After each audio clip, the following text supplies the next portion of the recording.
who signed the Declaration of Arbroath in 1320.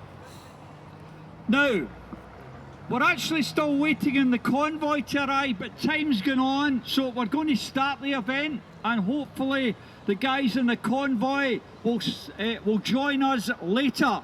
Now, before we start today's event about the Declaration of Arbroath, we want to remember a man who was, in my opinion, murdered by the Brit state, Willie McRae.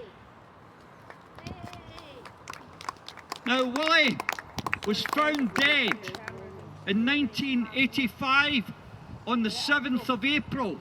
Now, he'd been killed the day before, so actually the date of his death should be the 6th of April. Now, that is significant, folks, because that is the date of the Declaration of Arbroath. You think that's another Brit message that's been sent to us? They killed this man on the date of the Declaration of Arbroath. And you know that bloody rigged referendum they did? They made it 45% for a reason. The 45 rebellion. The Brits are the nastiest buggers that ever were on this planet. Here, here. They may come over nicey with their newsreaders and all that, but beneath it all, they will do everything they can to hold on to territory. We need to get into a new mindset, guys. Waiting on a vote is never, repeat, never going to work. We are going to have to rise, people, and we are going to have to claim back our independence. So, let's have a wee minute's silence here for this man here, Willie McRae.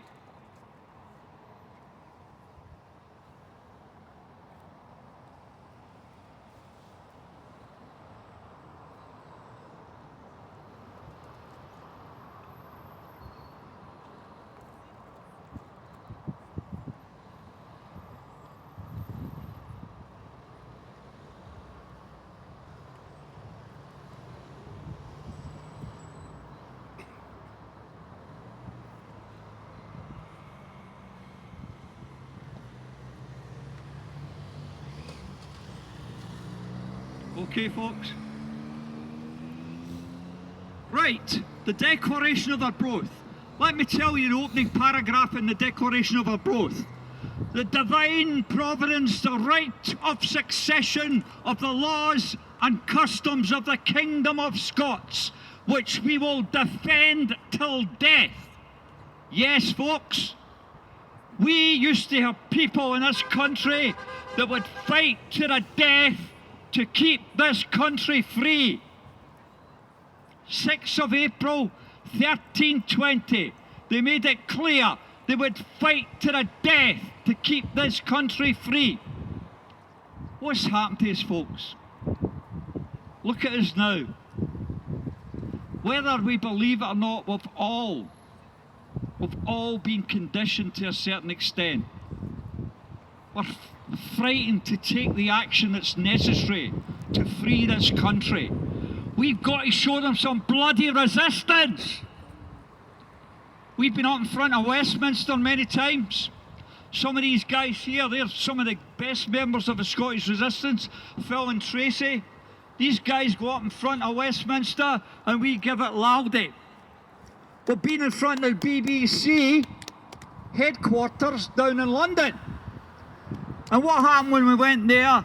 They started off with 2 security guys. And when we started speaking, the next thing there was 12 security guys. The BBC feel threatened by people like us who want to overthrow the Brit system that the BBC has kept going. They are the propaganda machine for the Brit system, the BBC. And we have campaigned against the BBC many times at their place in Glasgow. But as I say, we've also done that in London. Now, back to the Declaration of Arbroath. As I said there, the opening lines go on about how we defended this country to the death. That's when we had real patriots. Now, the end paragraph in the Declaration of Arbroath is absolutely brilliant, folks. So long as 100 Scots remain alive, we will never subject ourselves to the dominion of the English. It is not for glory, it is not for riches, neither is it honour, but it is liberty alone that we fight and contend, for which no honest man will lose but with his life. This is a Scottish resistance. We will never give up the fight for Scotland's freedom.